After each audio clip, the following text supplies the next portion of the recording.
Hey everybody, welcome back. We're here in SimUpdate2 Beta. It's now version 1.4.10.0. This is the latest version. First thing I wanted to show you real quick, so I reinstalled the FrameGen mod, which is the NVIDIA FrameGen mod. Just wanted to clarify any confusion on anybody's part. You do not have, if you have the FrameGen mod installed, you do not have to uninstall it, because you see here the frame generation choices. So you get NVIDIA DLSS. But now you keep going, you get AMD FSR3, which is the native implementation of this in Microsoft Flight Simulator 2024. When I first launched 1.4.9, which was a couple days ago, I actually had two options stacked on top of one another, which was a little bit odd. And then I uninstalled the FrameGen mod just to make absolutely sure that when I was doing any testing, that there wasn't any influence of that. I didn't really think ahead to the fact that I really didn't actually need to do that, but I did it anyway just for my own testing. So my testing going forward, I'm going to be using the AMD FSR3, and you don't have to, like I said, you don't have to uninstall the FrameGen mod. The cool thing about this is, though, you'll be able to look and see which version works better for you, because I'm sure different versions are going to work better for some people. The other cool thing about the native implementation of FSR3, of course, is that we're not going to have to update anything. It's not like with the FrameGen mod where a new version comes out and you update. Again, there may be benefits to you in doing that, but the nice thing about this implementation is it's just there natively in Flight Sim 24. You don't have to fuss with anything to get it to work. That being said, I'm going to get into some VR testing now. All right, here we are in Anguilla in the C-172 G1000. The reason I'm in this plane today is because this is the plane that I tried to fly in Flight Sim 24 in VR before with absolutely zero success. I used to get 17 frames per second prior to SimUpdate2 Beta in this airplane at this location. Let's take a real quick look here at settings, and I keep getting that notification. But here in my VR graphics settings, I've got Foveated Rendering on. Dynamic settings I have to off, which I could probably actually turn on and get, I'm sure I could turn on and get better performance. I'm not using Auto FPS, which of course could also give much better performance. But here are my settings real quick. Terrain level of detail is 103. That's probably left over from using Auto FPS at some point. A lot of stuff on medium, volumetric clouds. I'm not going to change it only because I want a one-to-one comparison to what I had before. So you can see everything here, and we'll go back here and we'll get in the airplane. So you can see 33. So basically my FPS is basically doubled in SimUpdate2 Beta. So we'll go rotating beacon on. Mixture is rich. We'll go fuel pump on, master and battery switches on, avionics master coming on. Let's crack the throttle. We'll put our toes on the brakes here. Take a look outside, make sure there's nobody out there to kill or maim. And engage the starter. It's a good start. Boy, this, you gotta put more than like a 1/4 inch of throttle in to get this, to get it where it ought to be for start. So we're looking good. There's again 32 FPS here, and it wasn't usable before SimUpdate2 Beta. Let's go nav and strobe lights on here. We'll go fuel pump off. Fuel pressure is not indicated, so we're not gonna worry about that. We'll go taxi light on. Turn the parking brake off here. So, like I said, it was unusable before.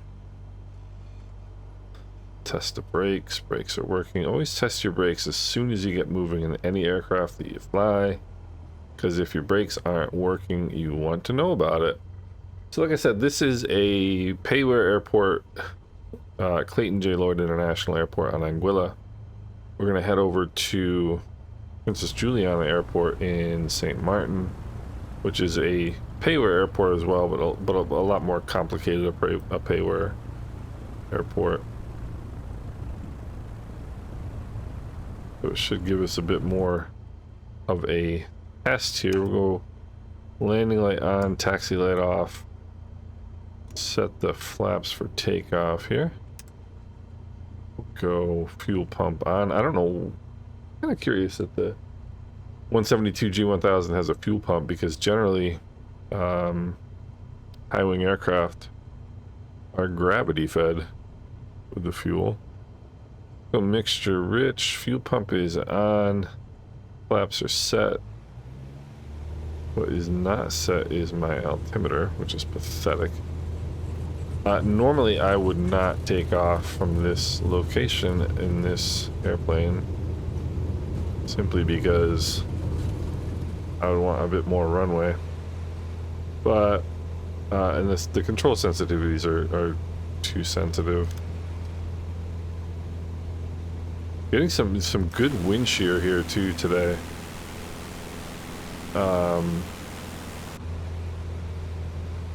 This is live weather, and it's a snarly day down here today in the Caribbean. 400 feet AGL will start our turnout. Drop the nose just a little bit. We'll bring the flaps up.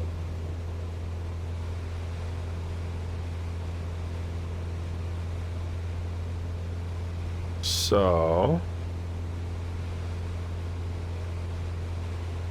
yeah, I mean it's usable. It's, for lack of a better term. I mean,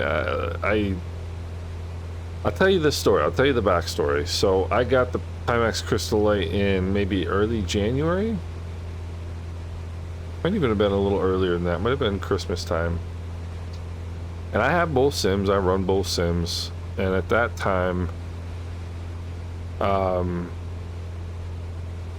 my thinking was, you know, I'm gonna run this in 2024 because that's the sim that I really want to be flying.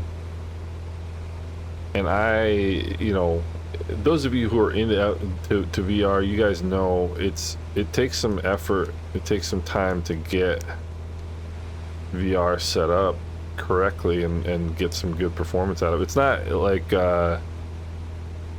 like flat panel where you're just, you know, kind of changing some settings and it's pretty straightforward. Setting up VR well takes a little bit of time. So I set everything up, the OpenXR toolkit, so on and so forth. And I started in Flight Sim 24 and I was getting, like I said, 17 frames per second, just sitting right where I was right now. And it was appalling. I mean, couldn't use it.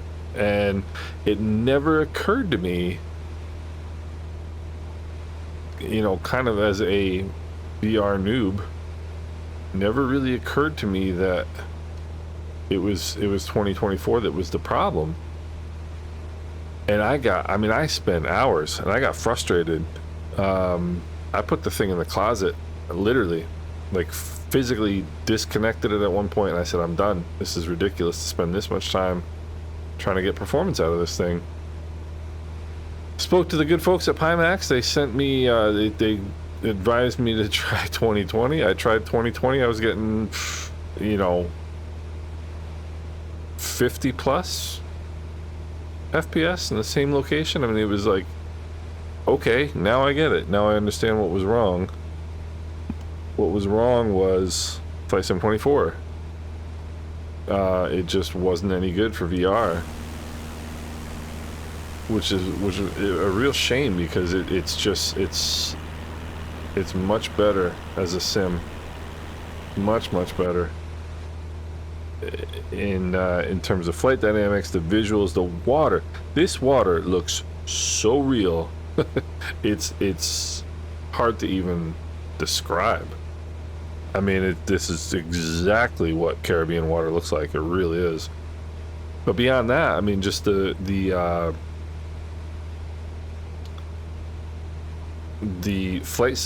flight dynamics are just so much better in 24 than they are in 2020. And if I had my druthers, and I don't know what druthers are, but if I had them, I'd fly in 2024 all the time. That's all I'd fly. You know, of course, we're missing the PMDGs. We're missing, you know, a lot of performance, obviously. You know, at least prior to Sim Update 2. I mean, really, performance has actually never been a problem for me in this sim, just in VR. But Flight Sim 24 is just better. It's just better all around. And as a base, like as a baseline, right, where we started in 2020, that sim had just a lot more work to do to get to being a really nice sim than this does. This starts years ahead of where, literally years ahead of where 2020 was. Remember, there used to be no turbulence, there used to be no wind. I mean, it was, you know,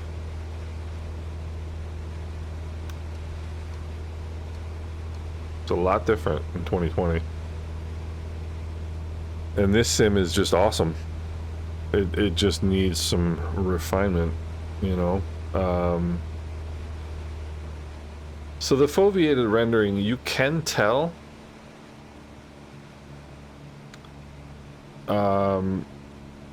like if I point my head over here and I try to look at the airspeed tape, I can't really read it because with the foveated rendering, oh, look at this weather. This is so cool. I'm gonna have to slip in below this this layer here. I mean, the VR, if you guys are not VR people, and I wasn't for the longest time, and anybody who watches my channel or follows my channel to any degree knows that I was not a VR guy. VR is just so different than flat panel. Flat panel has its moments. It has its time. You know, I think it would take a lot of setting up to get you know, jets, like transport category jets in particular, would take a lot of setting up to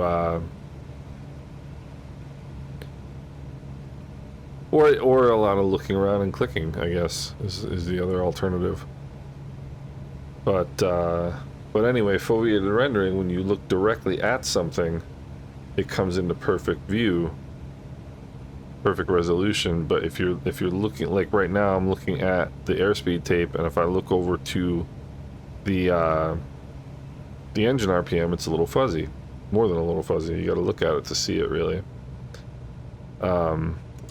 Well, that's what foveated rendering does, but that's also what gives us the performance boost. So there's a lot of Windsheer coming in right here, so I'm gonna be fast coming in and high coming in.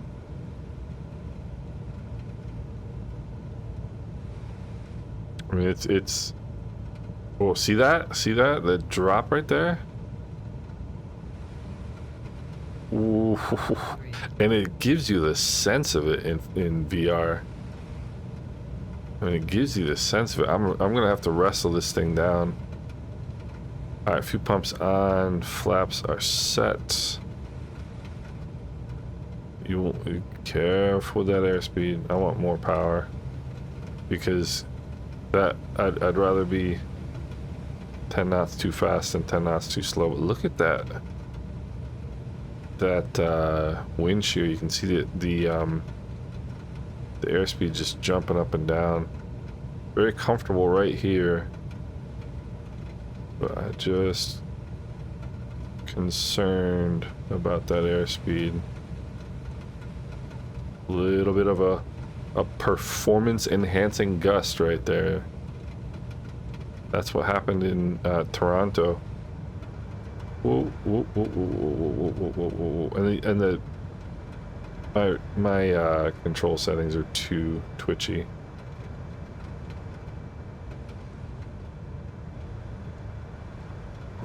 Yeah, I mean, that was appalling. I mean, just appalling. Whoa, whoa, whoa.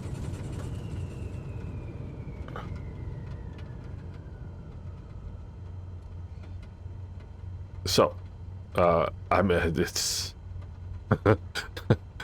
yeah, VR is different. It is different, but so anyway, the bottom line is, despite my atrocious flying, taxi light on, turn our fuel pump off, lean the mixture for taxi. Despite my appalling flying, you know, VR works in 2024. And I was flying my I was flying the I don't know why I'm taxiing at 800 miles an hour here. I was flying the Brit Norman Islander yesterday in VR, right here in the area, and I was getting 40 plus, like mid 40s FPS. So mixture idle, cutoff throttle is idle. Lights coming off. Avionics master off before we turn the mags off. Mags are off. Master and battery switches off. We'll set the parking brake. So I never fail to leave my flaps down. I really don't. So and as you can see here, like mid 30s, you know, but it was consistent 30, low 30s on landing. Much improved. Much. I mean, it's usable. It's usable, which is fantastic. And like I said, in the Islander, I was getting much better performance than even this. So I'm going to give that a look here in a second. So we'll see what kind of performance we get in that aircraft. Because I have a feeling this one is not ideally, you know, set up either. So we might get, that might explain why we get better performance in the other plane. But we'll be right back. We'll join the, we'll hop in the Islander and give this another shot here. Alright, here we are back in Anguilla. We're in the Islander this time. And yeah, mid 30s for performance is what I've seemingly been getting here, which again, perfectly fine. I'm, you know, as I always say, much more interested in smoothness than anything else, especially in VR. So let's go rotating beacon on, mixtures and props full forward, master and battery switches on, fuel pumps on, open the fuel valves. And I'm getting the suspicion that perhaps, let's crack the throttles, that perhaps foveated rendering is not working as it was in in version 1.4.09, which was the one I was dealing with before today, I was getting 46, 47 in this spot, in this airplane. Let's check the props. Let's turn off all of this stuff. So there seems to have been a performance decrease a bit in VR in this version, but let's crack the throttles, toes on the brakes, and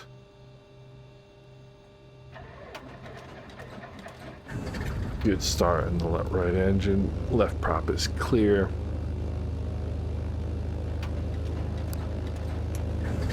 There's a good start. And the throttle's back. Avionics master coming on.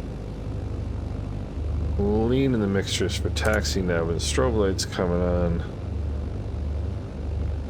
External power supply coming off. Parking brake coming off. And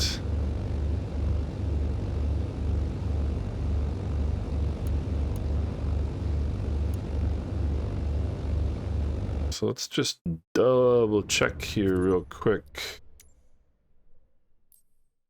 VR, I know I've got it on. Foveated rendering is indeed on. So I was getting yesterday, the day before, mid 40s in this exact place, in this exact plane. And I've noticed that it'll fluctuate kind of, and then it settles up the FPS. So but you know, mid-30s is sufficient.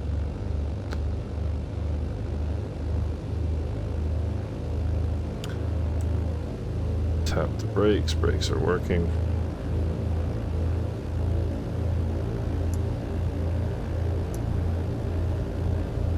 Turn the fuel pumps off. Set the flaps for departure. And yeah, I mean it's looking all right. Looking all right. We'll go avionic. We'll go landing light on. Fuel pumps coming back on. I still can't figure out how to bind the fuel pumps, but that's all right. Take a look down. Final looks clear. Runway looks clear. Runway looks clear in this direction. We'll go mixtures and props full forward.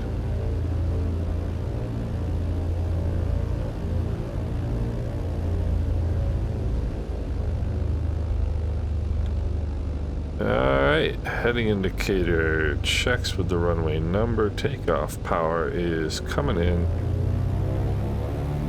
Takeoff power is set. Engine instruments are in the green. And as you, again, you can see airspeed's alive, 70 knots. You can see the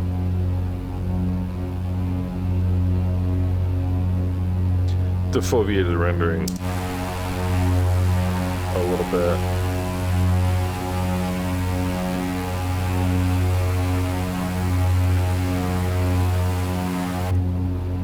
Alright, we'll bring the power back here.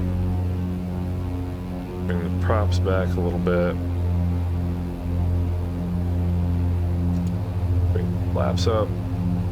So again, here we are just off the ground. We're in the mid-40s.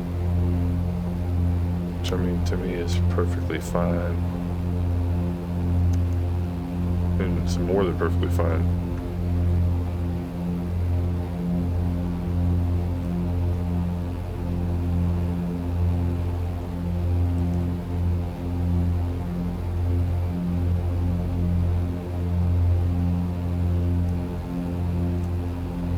Trying to get a little bit higher in the head position there. Alright, we're coming up on 1,000 feet. And that power back, we'll bring the props back. Go fuel pumps off. Fuel pressures are looking good. Roll in some of that good old nose down trim. Roll in a little bit. And the reason why I think the foveated rendering might be a little bit off, or something's different in this version, because yesterday I was having it with foveated rendering on. I was having a difficult time clicking stuff in the cockpit, whereas now I'm not. So it's hard to tell exactly what it might be, but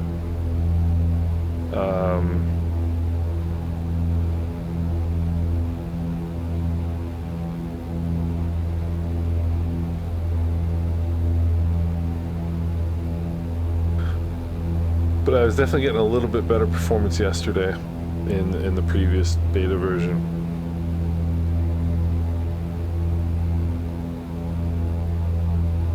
The thing I really like about VR is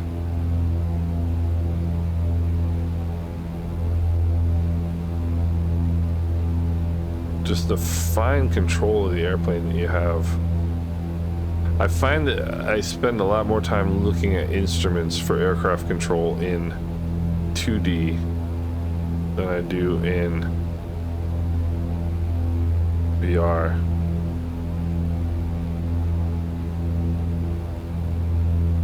VR, you just get a much more innate sense of what the airplane is doing.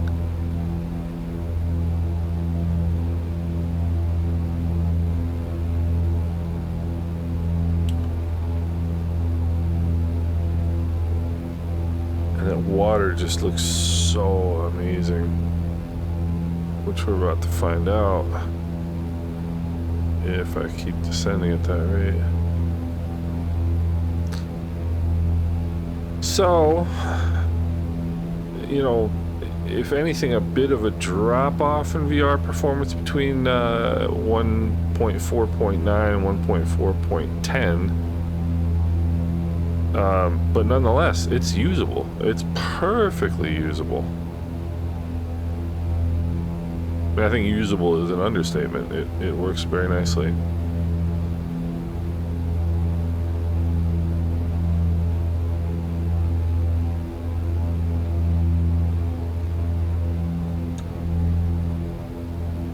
I am a happy customer. I think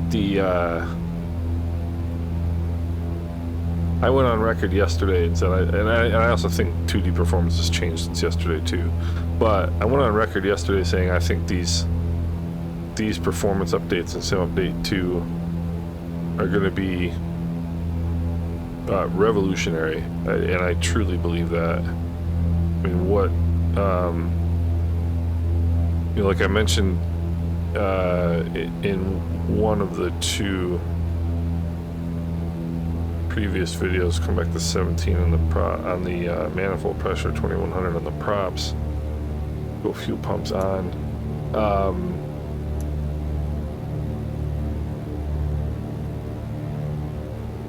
The flying that I was doing yesterday was the first time in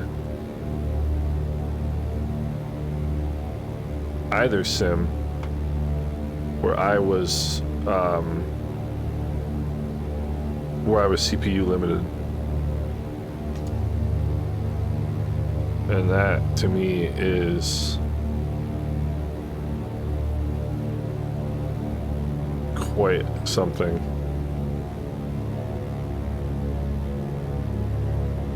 Alright, we'll go second notch of flaps there, and we'll drop the nose here. Take a look out there.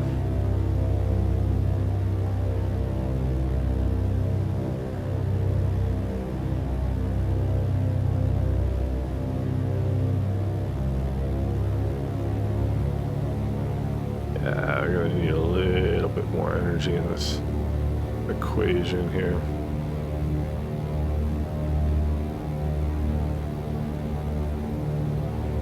Alright. That's feeling pretty good. This airplane should be a whole lot more stable than the 172. I've flown almost this exact airplane in real life, and it is so stable, it's crazy. A really stiff headwind.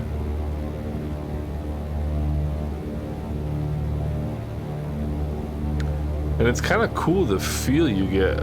I'm getting the feeling right now of skidding, of a skidding turn here into final. You know, a strong left crosswind. Let's see how much more stable this plane is. There's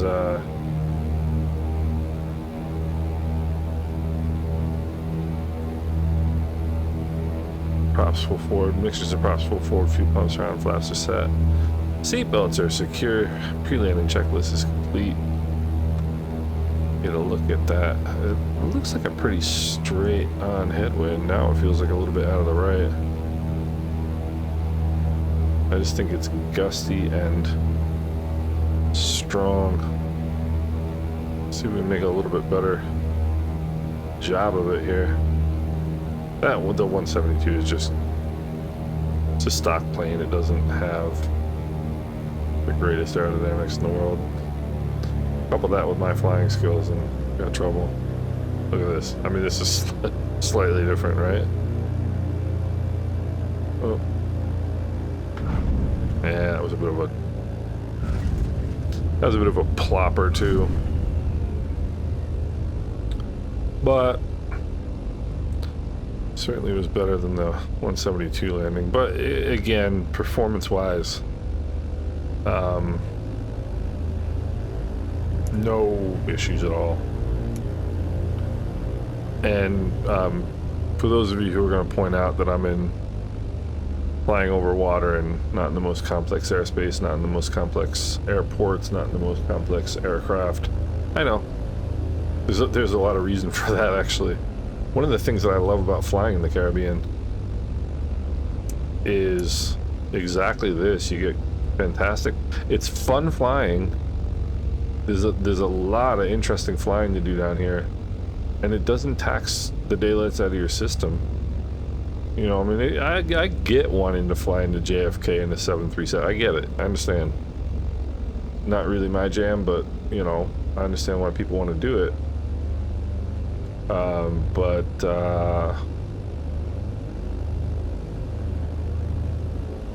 You know, for me, this is the coolest place to fly in the world.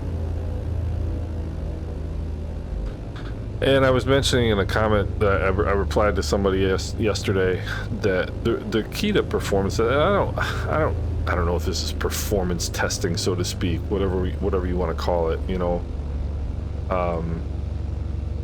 Mixtures to idle, cutoff, throttles are idle, lights are coming off, avionics coming off, fuel pumps are off, flaps coming up. Is that doesn't look like it's quite right.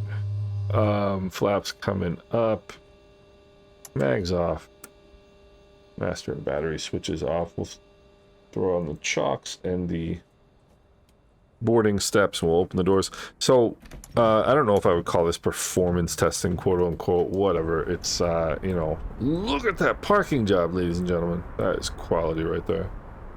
You know, whatever you want to call it.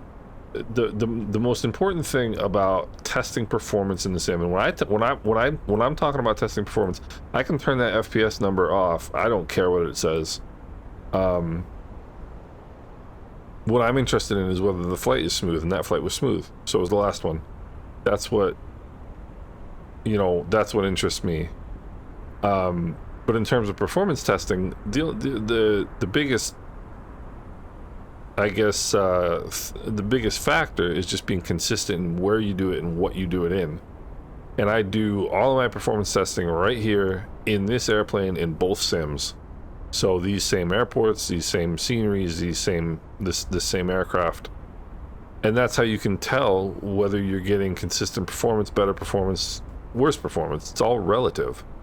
But in this particular case, huge performance increase in VR in Flight Sim 24 Sim Update 2 Beta. So really good news on that front. Any questions you guys have, don't hesitate to put them in the comment section below, and we'll talk soon.